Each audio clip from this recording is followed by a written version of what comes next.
karon guys, Bernis makaron. So pinitinsya ta. Mato ko karon sa Malasa guys. Ako isa. Dire lang ko giagi guys kay dito sa Balulang sentro, wa na sakyanan, wa na jeep, wa na multicab. So mahal makayong motor. So karon nag-shortcut ko. Nakadiri sa may makasandig. Dire ko manakayan og pila. Ay salamat Lord kana nagirila. 15 minutes akong pagulata guys karon pagitaw nakaabot ang rila paingon sa Kugon so sa kay karon diri. So karon guys naabot naman ta diri sa may Malasag. So mosulod na ta diri napita then na ay checkpoint diri.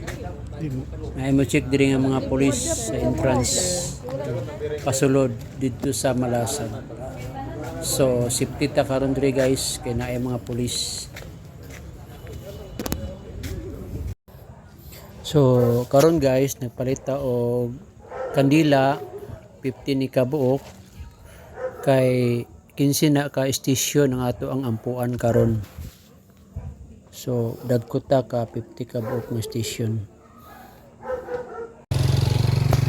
So pasakan ako guys. Medyo mingaw man kaayo karon kay wa man kay ko makatabo nga gikan sa itaas. Gagmay lang ako magkatabo guys nga mga tao nga gikan sa taas. So medyo mingaw gid karon oras sa mga alas 8 na sa kagabion. Dili pareha sa una guys nga pretty good kadagan sa mga tao. So mo ni guys ang primero nga station nga ato ang gaampuan guys. 15 na ka station tanan.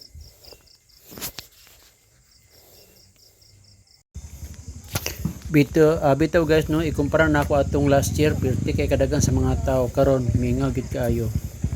Mingaw as in mga siguro nawala ang 80%.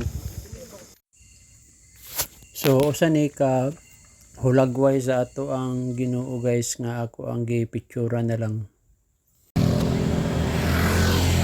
So diri dapita guys ipaningot na gid ko pagayo ani.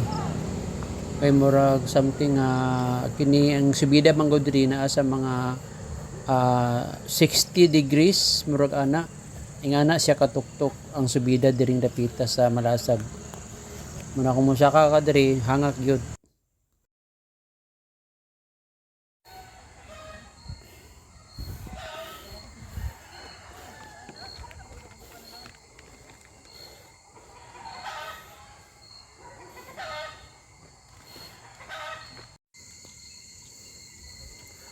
So guys, kapit kayo subida guys. Kay 8 kilometers kini gikan sa ubos. So almost pila ka minutes, mga 40 minutes or 50 hapit mag 1 hour ang akong pagbaktas. So hapit na takaabot.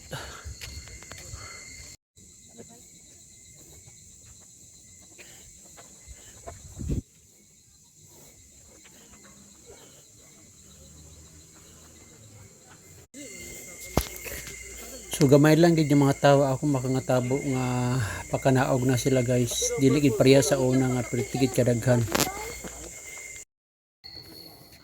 So karon orasa guys naana ta sa mga alas 9 na kapin. So mga tao nanganaog na pud sila.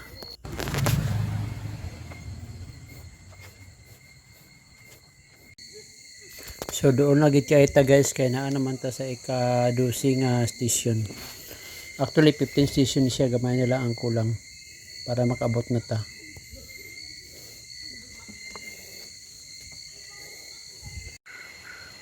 So karon guys naabot na ta diri sa may patag nga area. So naay simbahan diri.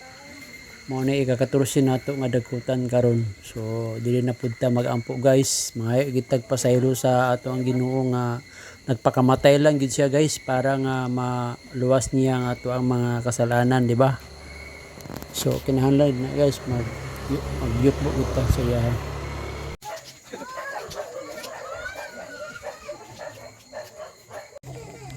So dili ta magot man diri nga area guys kay naa nay mga pagkaon diri nga daghan 40. dili ta magutman diri dapita.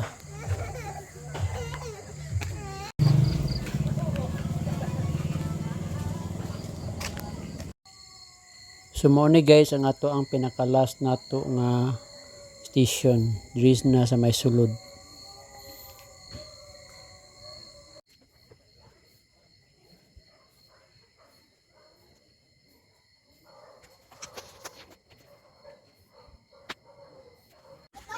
So diri guys naay mga baligya diri nga mga t-shirt, mga souvenir sa ato ang panaad sa Malasag. Dinaapoy mga baligya diri guys nga mga tattoo o mga tawag ani mga mga burluloy.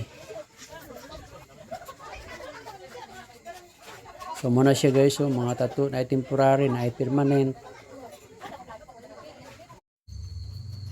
So karon guys pakanaog na ta.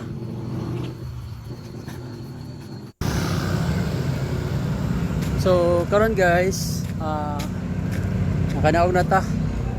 So karon is sakay na ta, papaurin na ta karon. So medyo mingaw na gid kayo. Alas 10:30 na. So tanaw na to, makasakay ba ta ani karon og jeep?